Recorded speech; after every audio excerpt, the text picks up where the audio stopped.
번째, 두 번째, 세 번째 말씀으로 함께 나누었습니다. 우리가 첫 번째로 본 것은 행위에 대한 겁니다. 우리는 행위를 보면서 오해를 많이 하지요. 또 행위를 통하여서 이것이 잘못되었다라고 먼저 선입견과 편견과 판단을 하고 있는 그러한 모습에 대하여서 말씀을 나누었습니다. 또한 두 번째는 시험입니다. 여러분들은 시험을 무엇으로 보고 있습니까? 시험은 우리의 죽음과 또 우리의 자기 부인으로 가게 하시는 하나님의 훈련이다라는 사실을 함께 살펴보았습니다. 절대로 인과응보적으로 보지 말자라고 말씀을 드렸습니다. 다 기억이 나실는지 모르겠습니다. 세 번째는 힘입니다. 여러분들이 무엇을 보고 있습니까? 여러분들은 힘을 보고 있을 겁니다. 그 힘이 무엇인가에 대해서 함께 말씀을 살펴보려고 합니다. 여러분들 힘하면 이 세상의 대세 아닙니까? 우리는 힘 있음과 힘 없음을 구분합니다. 돈 있음과 돈 없음을 구분합니다. 능력이 있음과 능력 없음을 구분합니다. 그래서 교회가 크고 작음을 구분합니다. 지혜에 있고 지혜에 없음을 구분합니다. 가진 것이 있느냐 가진 것이 없느냐로 구분합니다. 그래서 힘에 의하여서 항상 비교합니다. 그래서 상대적 빈곤감이 이 시대에 많은 사람들을 박탈감으로 이끌어가고 있다라고 말할 수가 있습니다. 동서고금을 말하고 모든 인간은 다 힘에 의하여서 모든 결론을 냅니다. 그렇지 않습니까? 오히려 이 힘에 의하여 우리는 진짜와 가짜를 구분하기도 합니다. 제가 여러분에게도 몇 번 수도 없이 말씀드렸지만 여러분의 사는 모습이라든지 이런 모습이 여러분의 삶의 인과응보로 드러나는 것도 아니고 여러분들은 원래부터 그렇게 태어나서 그렇게 살 수밖에 없다라는 것을 성경이 말씀하고 있습니다. 내 성질머리는 왜 이렇게 추잡하고 더러울까?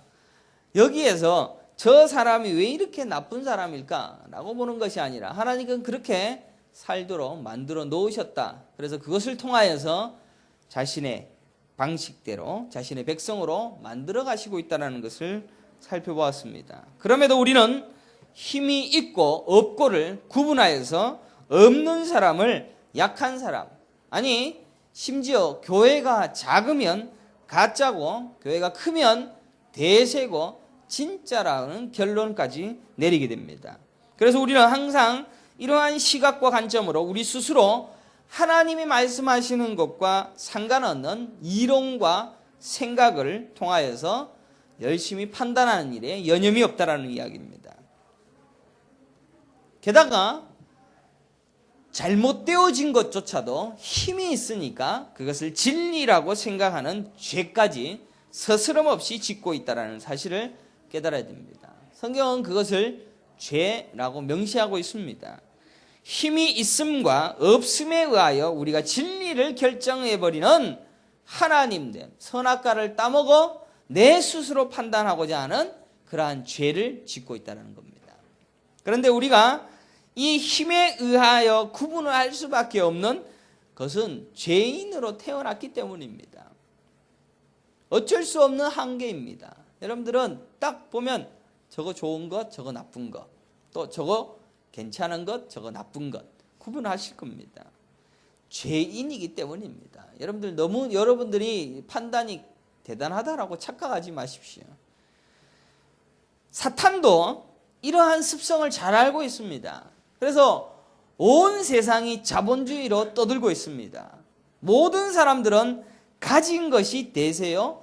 가지지 못한 죄인들과 가지지 못한 연약한 자들을 구분하여서 그 사람들을 불쌍히 여기고 또 그 사람을 업신 여기고 있는 이 시대의 모습을 드러내고 있습니다. 그러나 성령께서 우리에게 그것이 아니란다 라는 것을 가르치고 세상의 종기 여부를 떠나서 진리를 온전히 깨달아하는 자로 우리를 이끌어가고 있다라는 그 은혜를 받은 자가 바로 여러분들이라는 것입니다. 그러면 오늘 이 본문의 말씀을 중심으로 우리는 성경을 살펴보면서 우리가 정말로 이러한 힘의 원리에 의하여서 잘못 구분하고 있는 것이 뭔가라는 것을 금방 테스트해 봐야 할 것입니다. 마태복음 10장 22절에 보면 이런 말씀이 있습니다. 또 너희가 내 이름으로 말미암아 모든 사람에게 미움을 받을 것이나 미움을 받을 것이나. 여러분들, 예수 믿는 사람들이 미움받는 게 잘하는 겁니까? 물론 죄 때문에 미움받는 사람들 많지 않습니까? 그런 거 이야기하는 게 아닙니다. 복음을 증거하는데 그 복음을 증거하는 예수 그리스도로 말미암아 미움을 받고 있는 것이다. 예수님으로 인하여 힘이 있는 자, 칭찬 듣는 자, 정말로 강한 자, 모든 사람들의 존귀 여김 받는 자가 아니라 예수 그리스도 이름으로 인하여 미움받는 자가 될 것이다. 끝까지 견디는 자는 구원을 얻으리라 라고 말씀하고 있습니다. 성경은 우리가 예수님으로 말미암아 힘없는 자, 미움받는 자로 전락하게 될 것이다 라고 말씀하고 있습니다. 여러분들, 예수 믿으면 대세가 아니라 누가 뭐라 해도 힘겹고 박해받는, 미움받는 존재라는 겁니다. 옛날에는 예수 믿는다 해갖고 다 박해받았습니다. 그죠?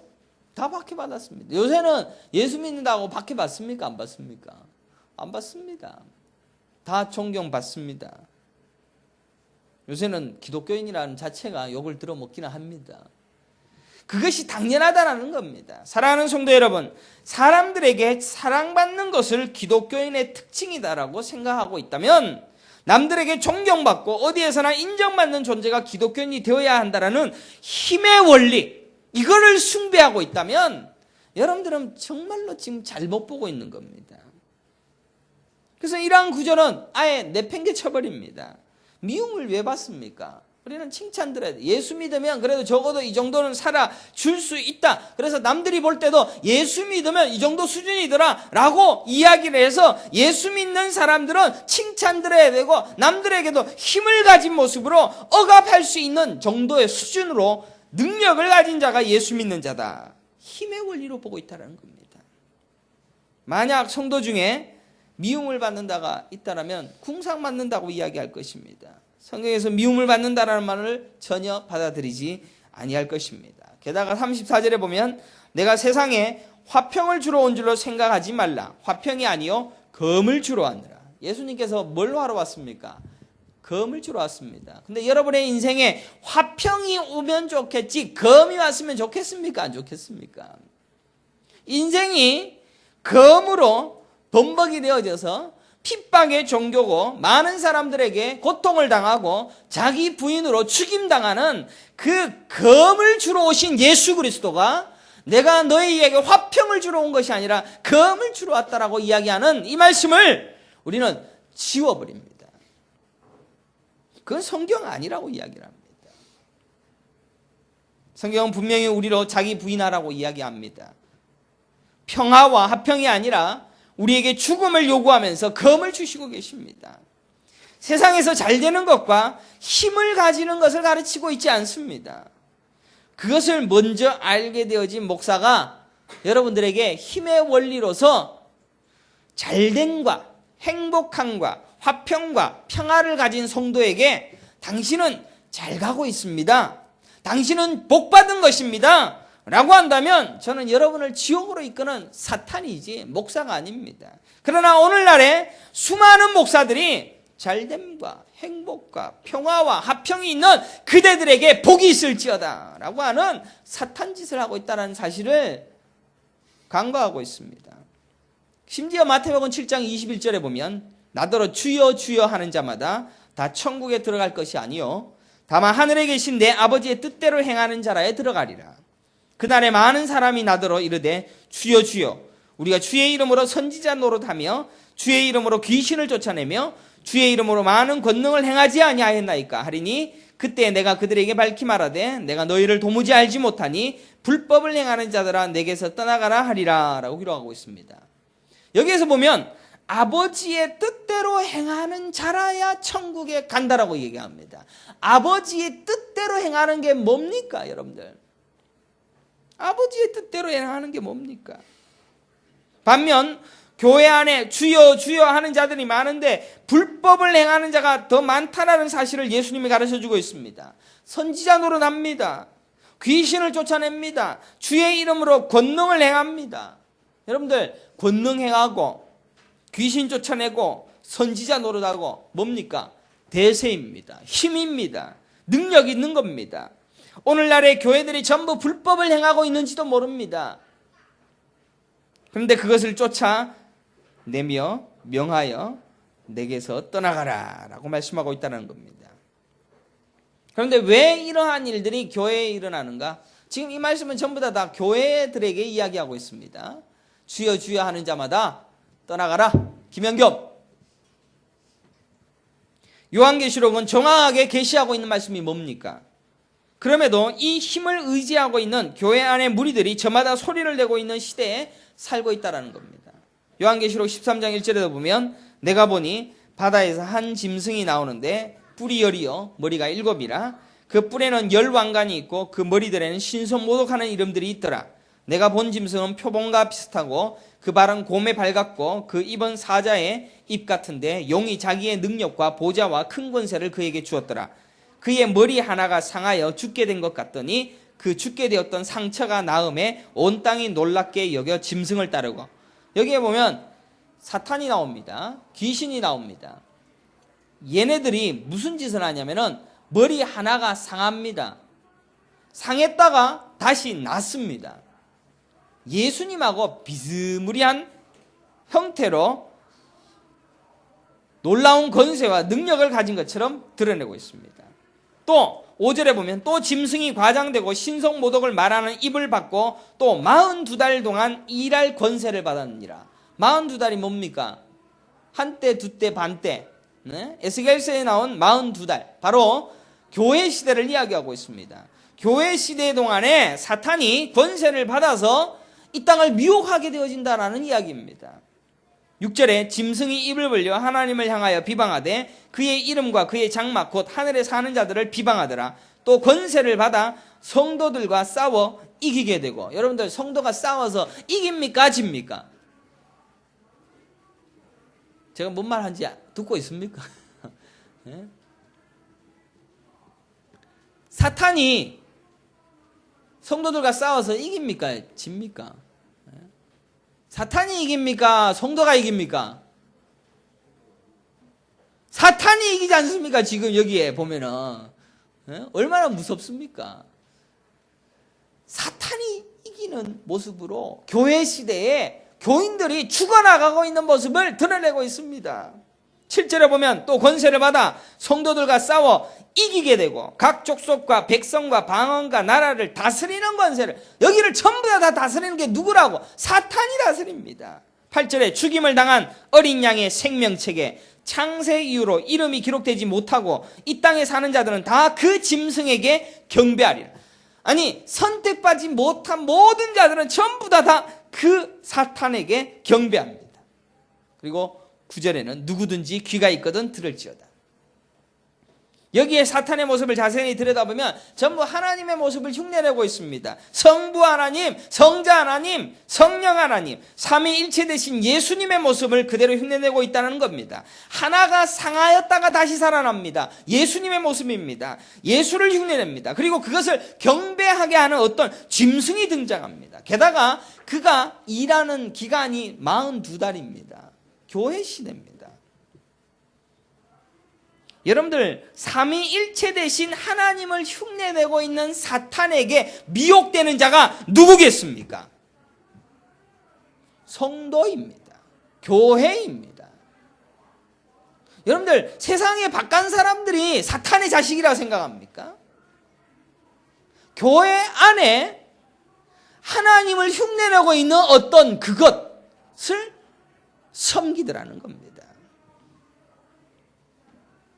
교회 다녀본 사람, 성경 좀 아는 사람, 하나님 말씀 좀 들어봤다는 사람, 신앙생활 좀 했다는 사람, 그런 사람들이 사탄을 하나님인지 사탄인지 구분하지 못하고 섬겨서 그 사탄에게 지더라.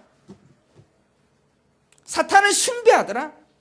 이게 요한계시록의 이야기, 예언입니다. 그리고 그게 지금 이 시대에 일어나고 있지 않습니까?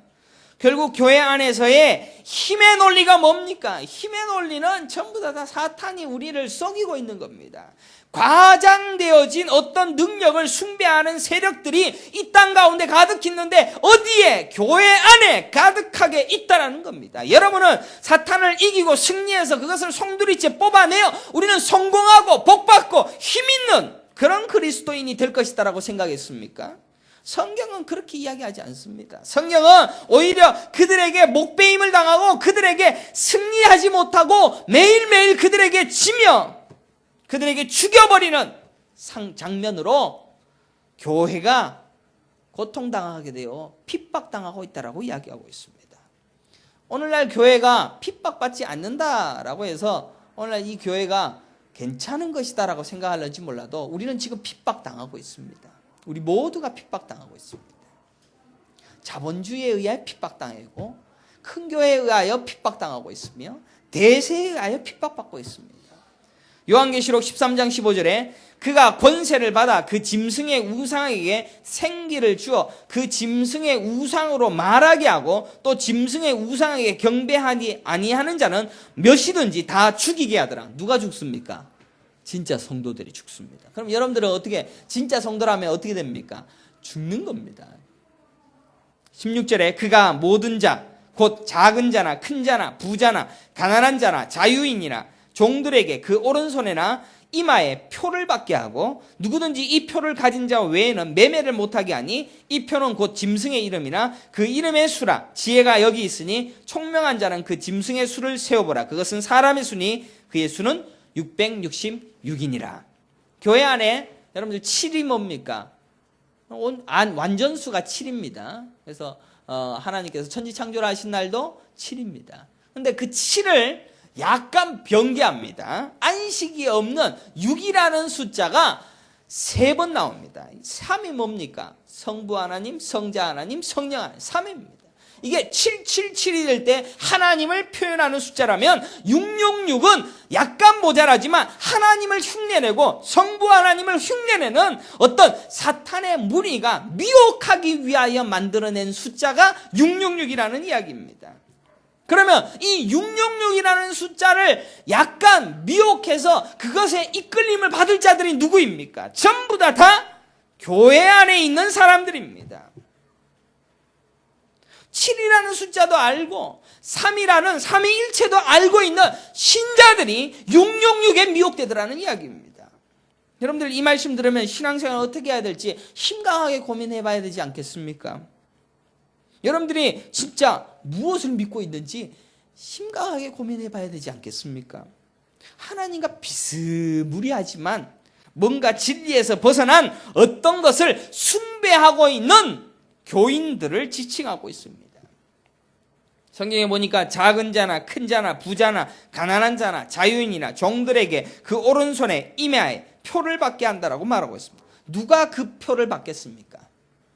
세상 사람들은 이 표를 다 받아서 이미 심판당했습니다. 그들은 이미 끝이 났습니다. 하나님의 선택받지 아니한 백성들입니다. 그런데 교회 안에서도 신앙생활로 여러분들 열심히 전도해 보십시오. 다 끌어모을 수 있습니다. 밥 사주고 뭐 사주고 해갖고 하면 교회 안에 끌어들입니다. 그 안에 성경을 비스무리하게 알고 있는 그 모든 자들이 666과 777을 헷갈려서 하나님을 섬긴다라고 생각하면서 사탄 섬기고 있는 수많은 성도들이 이 땅에 가득하다는 겁니다.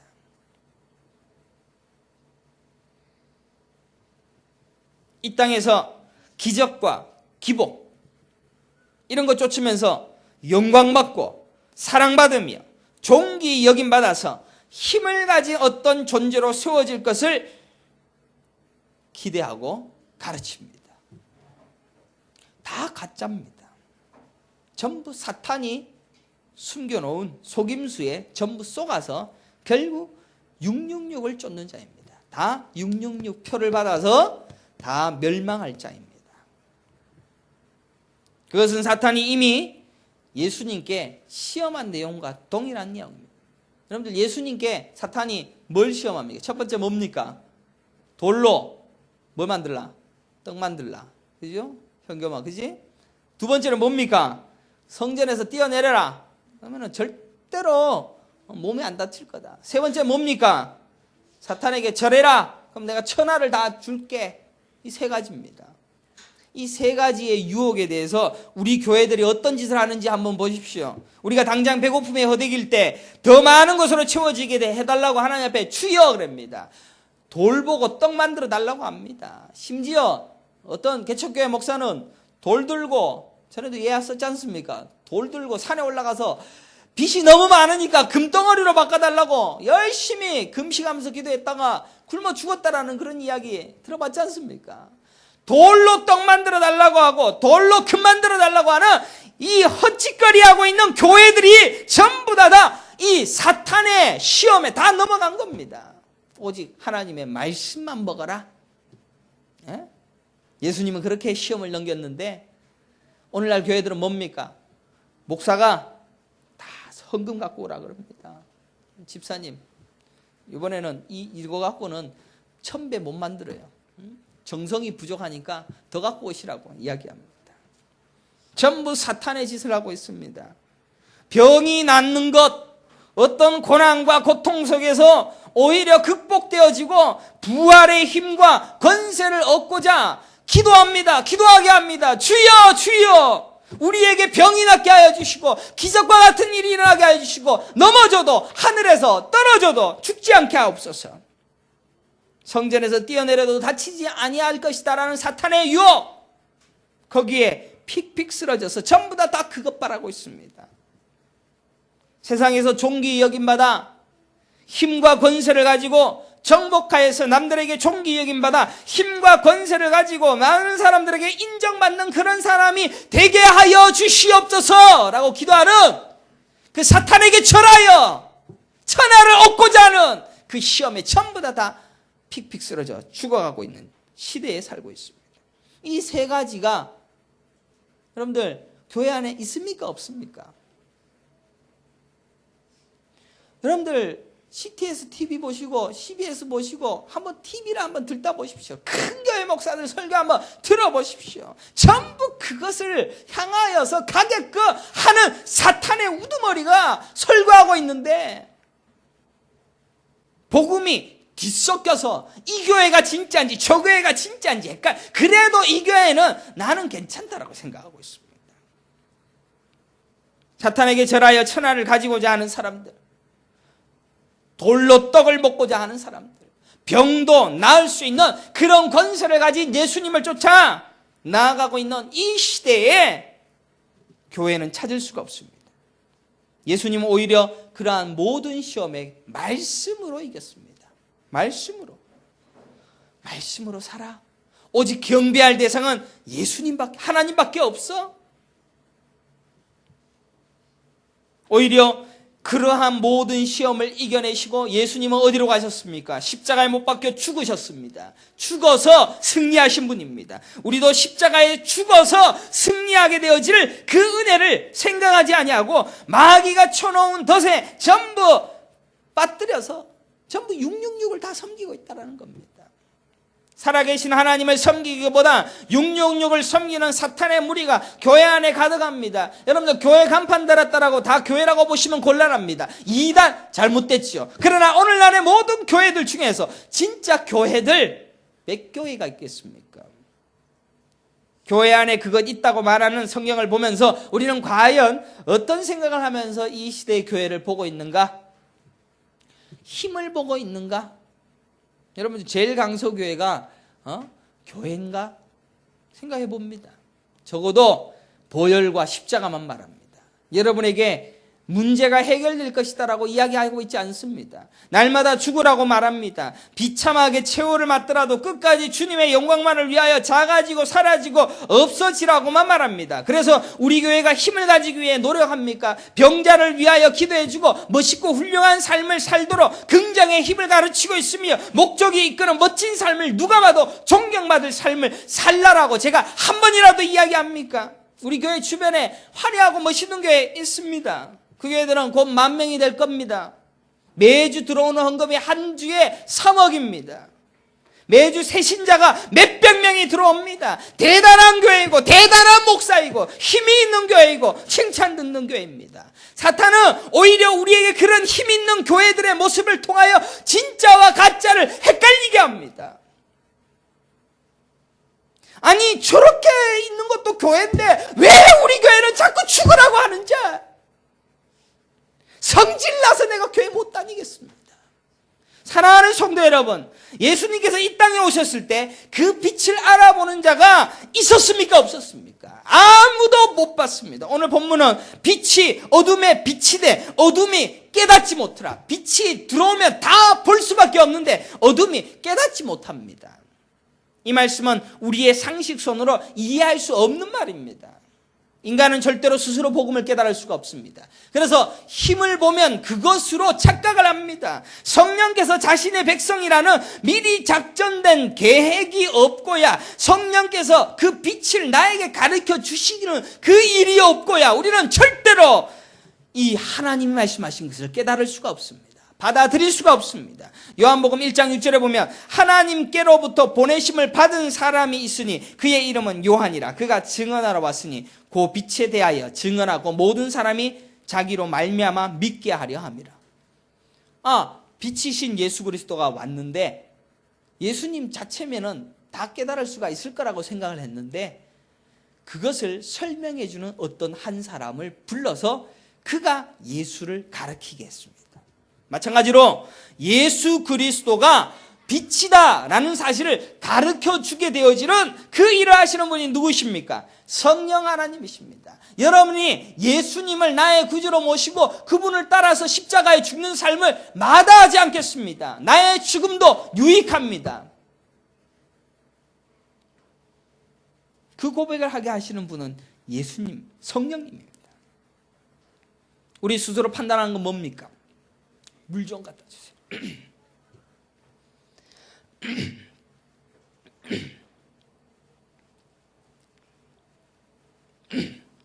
우리 스스로 판단하는 것은 힘에 의한 것, 그것뿐입니다. 힘이 있느냐? 겉보기에 좋으나 권세가 있고 능력이 있느냐? 의에 좌우되는 우리의 시각으로는 빛을 볼 수가 없습니다. 빛을 못 봅니다.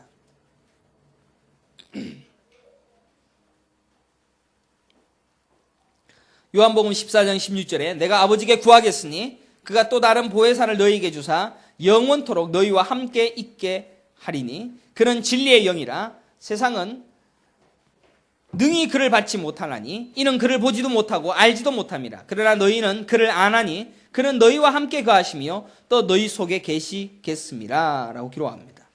여러분들, 진리의 영이 보지도 알지도 못하는 진리의 영께서 우리로 알게 하십니다. 보이시게 합니다. 깨닫게 하십니다. 여러분들, 우리의 판단은 힘의 원리에 의하여 결과물로 보아서 그것으로 뭔가 진리가 있다라고 생각합니다. 그러나 보혜사 성령님으로부터 알게 된다라는 그것을 성경은 기록하고 있습니다.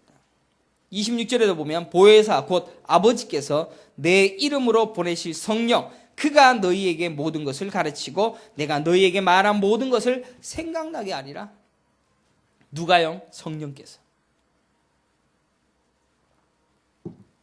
요한복음 16장 8절에는 그가 와서 죄에 대하여 의에 대하여 심판에 대하여 세상을 책망하시리라. 성령께서. 여러분들, 성령 받으면 뭐 뜨거워지고 불 받고 눈물 나고 병이 고쳐지고 물론 그런 것도 있을 수 있습니다. 성령께서는 하나님의 말씀이 무엇인가라는 것을 정확하게 가르칩니다. 내가 어떤 삶을 살아야 되며 내가 이 땅에서 어떠한 삶으로 끝이 나게 될 것인가, 그리고 그것을 통하여서 하나님 나라를 어떻게 보게 될 것인가 라는 것을 가르쳐주는 것이 성령님입니다. 결국 우리는 성령 하나님이 깨우치시고 보여주시고 알게 하신 복음으로 함께 모인 교회가 되어졌습니다. 누가 뭐라 해도 여러분들은 진짜들입니다. 여러분들 옆에 있는 사람에게 당신은 진짜입니다. 한번 얘기해 보십시다.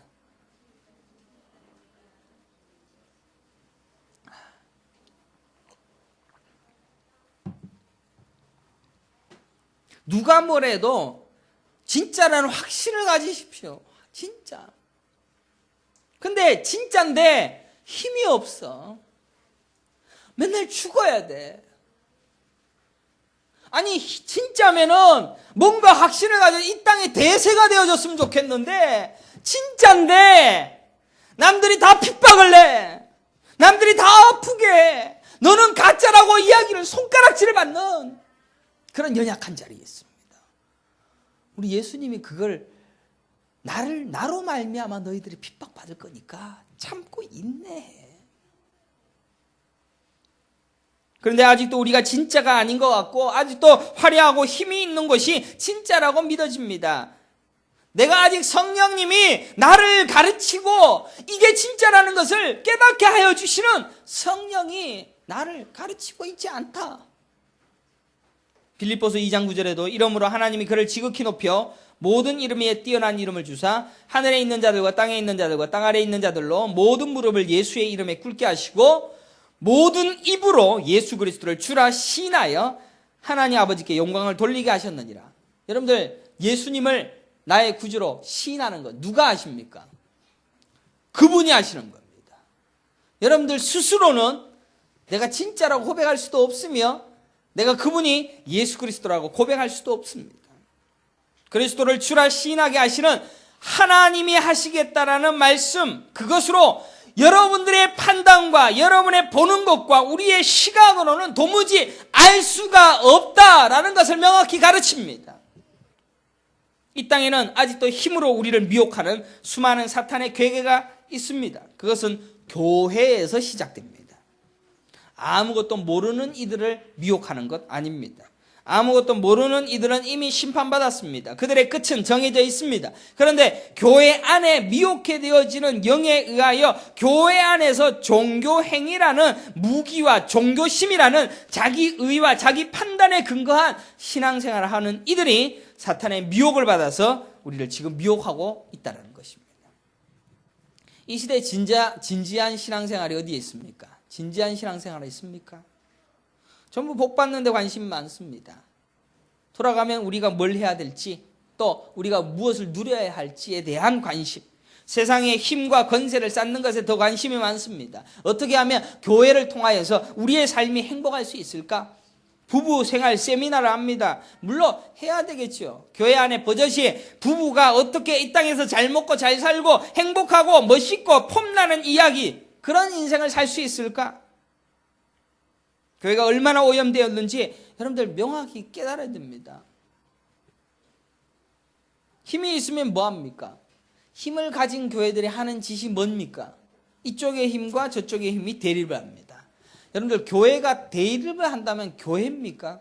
성령 하나님께서 교회를 세우셨는데 성령 하나님이 교회를 세우신 목적이 뭡니까? 하나됨입니다.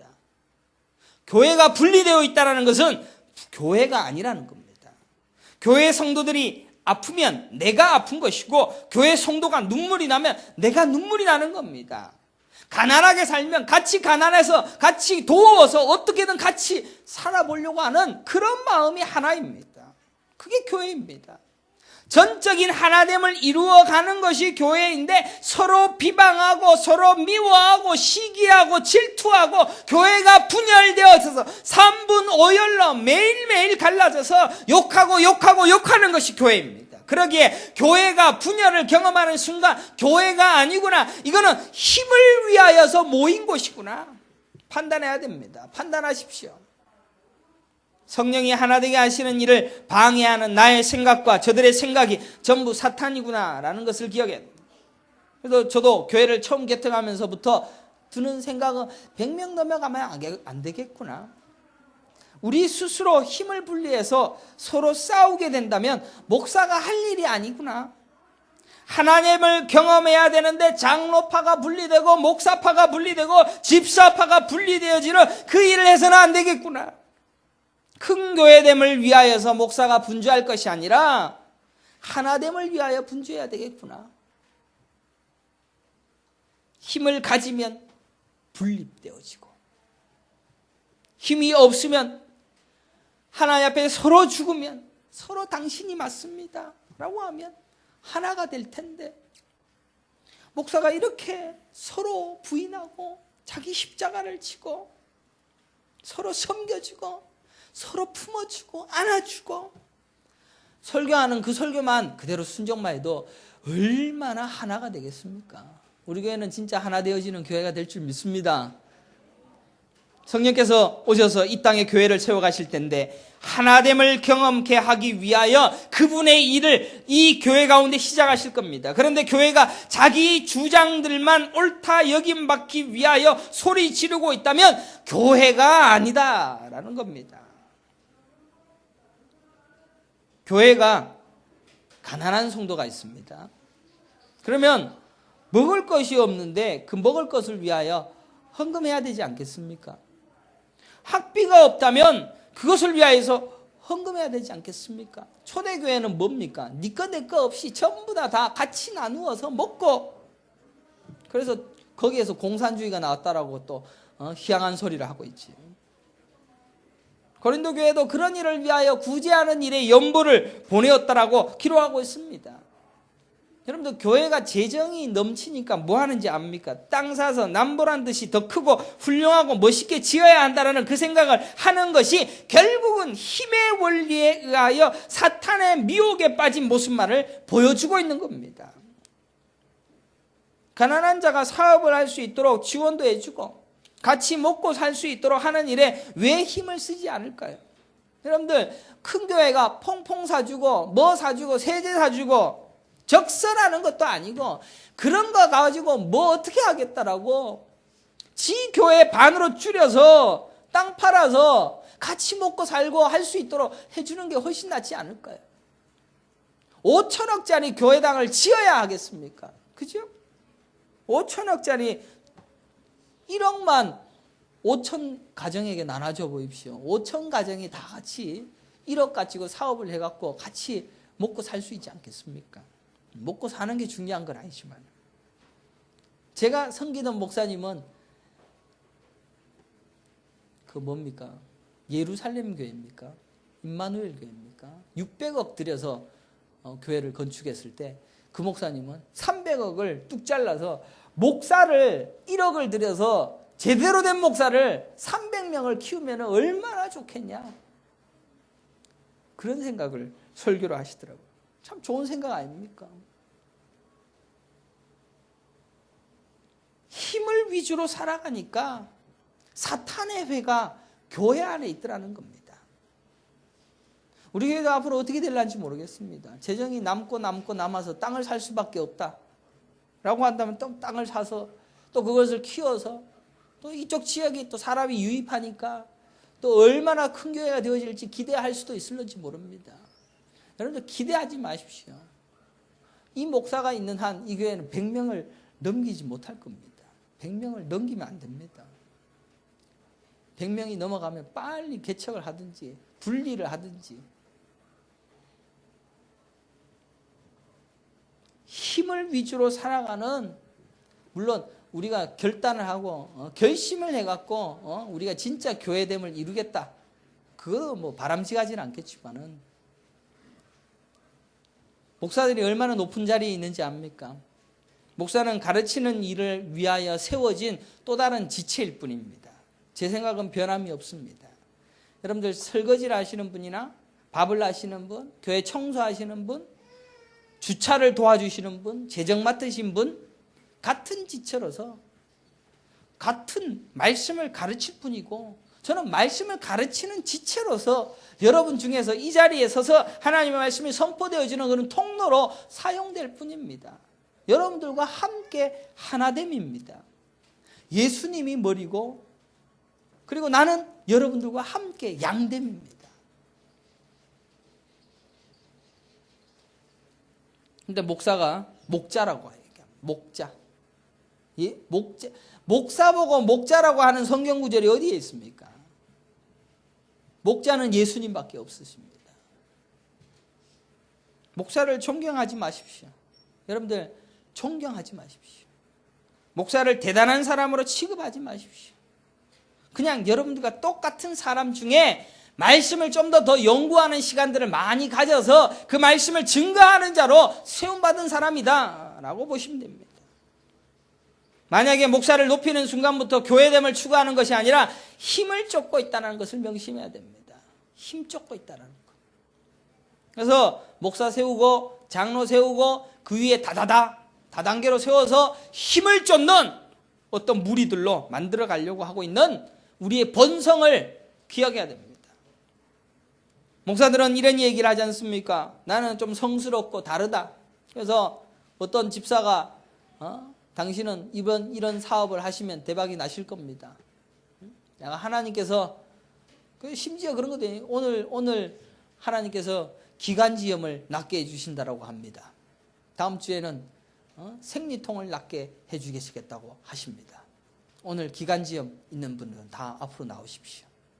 이런 귀신짓 하는 목사들이 교회 안에 있지 않습니까? 그런 거 안 하는 또 고상한 목사들 중에서도 얼마나 문제가 많은 목사들이 많습니까? 그래서 먹는 것도 회도 특별한 부위만 먹는 그런 목사도 있습니다. 제가 울산에서 어떤 부흥회 강사 목사님이 왔는데 자기는 그것만 먹어야 된다고. 그러면은 성도들은 우리 목사님은 그런 것만 드셔야 된다고 깍듯하게 대접할 줄 압니다.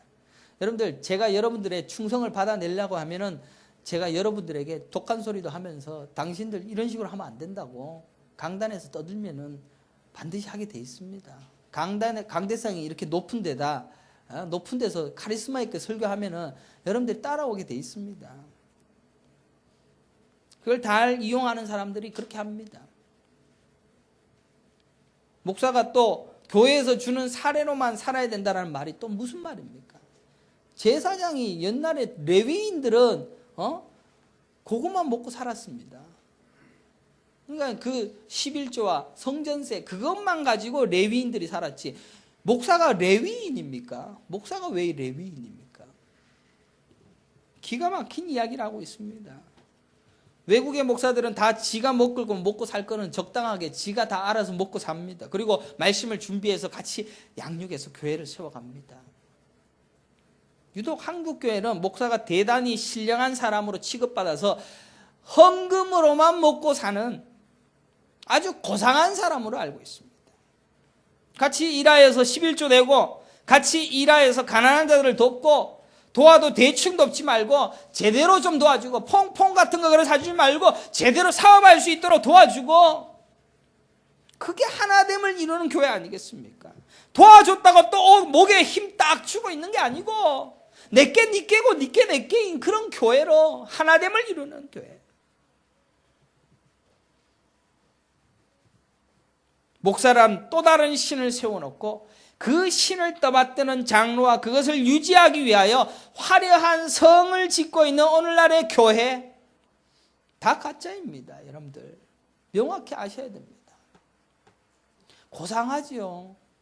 뭐 사탄이 침 질질 흘리면서 뿔 날고 그런 모습은 나올까요? 목사인데 사탄이에요. 헷갈리게 하는 거죠. 에스겔 9장 3절에 이런 말씀 있지 않습니까? 그룹에 머물러 있던 이스라엘 하나님의 영광이 성전 문지방에 이르더니 여호와께서 그 가는 베옷을 입고 서기관의 먹그릇을 찬 사람을 불러 여호와께서 이르시되 너는 예루살렘 성읍 중에 순행하여 그 가운데서 행하는 모든 가증한 이로 말미암아 탄식하며 우는 자의 이마에 표를 그리라.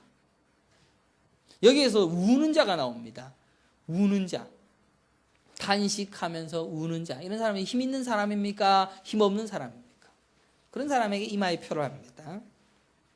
그리고 그들에 대하여 내 귀에 이르시되 너희는 그를 따라 성읍 중에 다니며 불쌍히 여기지 말며 긍휼을 베풀지 말고 쳐서 늙은 자와 젊은 자와 처녀와 어린이와 여자를 다 죽이되 이마에 표 있는 자에게는 가까이 하지 말라. 이마에 표 있는 자는 뭐였습니까? 아까 울면서 애통해하면서 죄를 가증한 일을 아파하며 눈물 흘리는 그런 자들 외에는 다 죽여버리라. 그리고 내 성소에서 시작할지니라 하시매 그들이 성전 앞에 있는 늙은 자들로부터 시작하더라. 늙은 자들 가로 열고 이해놨습니다. 장로입니다. 장로들로부터 시작해서 내가 이 교회의 주인이요, 내가 이 교회의 힘이요 하는 자들부터 다 죽이시겠다. 성소에서부터. 교회에서 시작되어지는 이 심판에 대하여서 명확하게 깨달아야 됩니다. 그리고 우리는 이 신앙생활을 과연 진짜의 신앙생활을 하고 있는가라는 것을 매일 점검해야 됩니다. 내가 힘을 가지고 있는가? 내가 또 어떤 것을 추구하고 있는가? 내가 어떤 목적성을 향하여서 내가 나아가고 있는가? 힘의 원리에 의하여서 판단하고 있는 이 자체를 보면서 내가 사탄이구나 라는 것을 명확히 깨달아 하나님 앞에 회개하시면서 힘의 원리에 의하여 시선을 빼앗기는 일을 중지해야 됩니다. 그리고 하나님의 말씀에 중점적으로 그 앞에 나가야 됩니다. 그래서 내가 하나님의 말씀 앞에 자기를 부인하고 자기 십자가를 져라, 그리고 나를 따르라. 내가 화평을 주러 왔느냐? 내가 검을 주러 왔다. 내가 너로 말미암아, 예수로 말미암아 너희들 핍박받을 건데 참고 참아라. 두 증인이 있었는데 목베임을 당하고 그 죽임을 당하여 죽어있는 모습 보고 수많은 사람들이 조롱할 것인데 다 우리의 모습입니다. 아직도 힘을 의지하겠습니까? 우리에게서 주어진 이 하나님의 음성과 하나님의 말씀, 그의 말씀을 따르는 자들, 그런 자들을 모아 교회를 세워가시는 것은 하나님께서 중지하지 아니하십니다. 여러분들이 있기 때문에 그 일을 하십니다. 당신들은 진짜입니다. 그 일을 하십니다. 그러기에 우리가 그들이 사탄의 해다 정죄하는 거 중요한 게 아니라 깨어서 우리가 우리의 모습 속에서 우리 교회가 또 힘을 가지기 위하여 노력하기보다는 하나됨을 위하여서 한번 섬겨봅시다. 서로 섬겨주고 서로 아껴주고 이제 구역 예배할 때 서로 먹을 거 내어주면서, 아니 여러분들 하나님 앞에 여러분들 이번에 돈이 1,000만 원이 필요합니다. 하나님 앞에 1,000만 원 기도하지 마시고 힘든 거 있으면 성도들과 같이 나누면서 같이 갑시다. 그게 하나됨 아닙니까? 그거 해줬다 해갖고 또 생색내지 말고 그런 마음으로 만들어가는 진짜 하나됨, 하나님의 나라, 교회, 그런 것을 이 시대에 해보자. 또 그게 우리가 자랑이 아니라 그것이 우리가 해야 할 유일한 일이다. 그래서 목사부터 제가 제자리를 내려가지 않습니까? 제가 제자리를 유지하는 것이 아니라 목사부터도 좀 더 겸손하게, 또 목사가 여러분들과 다른 사람이 아니라 여러분과 똑같은 사람이다. 말씀을 들고 서 있는 똑같은 여러분과 함께한 예수님의 지체된 자이다 라는 마음으로 그렇게 함께 교회를 세워가려고 하고 있습니다. 나는 무엇을 봅니까? 힘을 보고 있습니까? 중재하십시오. 그리고 하나님의 말씀에 집중하십시오. 그리고 목사가 전하는 말씀을 잘 귀담아 듣고 그 말씀을 함께 묵상하면서 함께 교회됨을 이룹시다. 그리고 우리가 가난하든 부하든 또 힘이 있든 연약하든 다 우리는 하나입니다. 또 성질이 더럽건 성질이 모났건 다 하나입니다. 다 품어 안읍시다.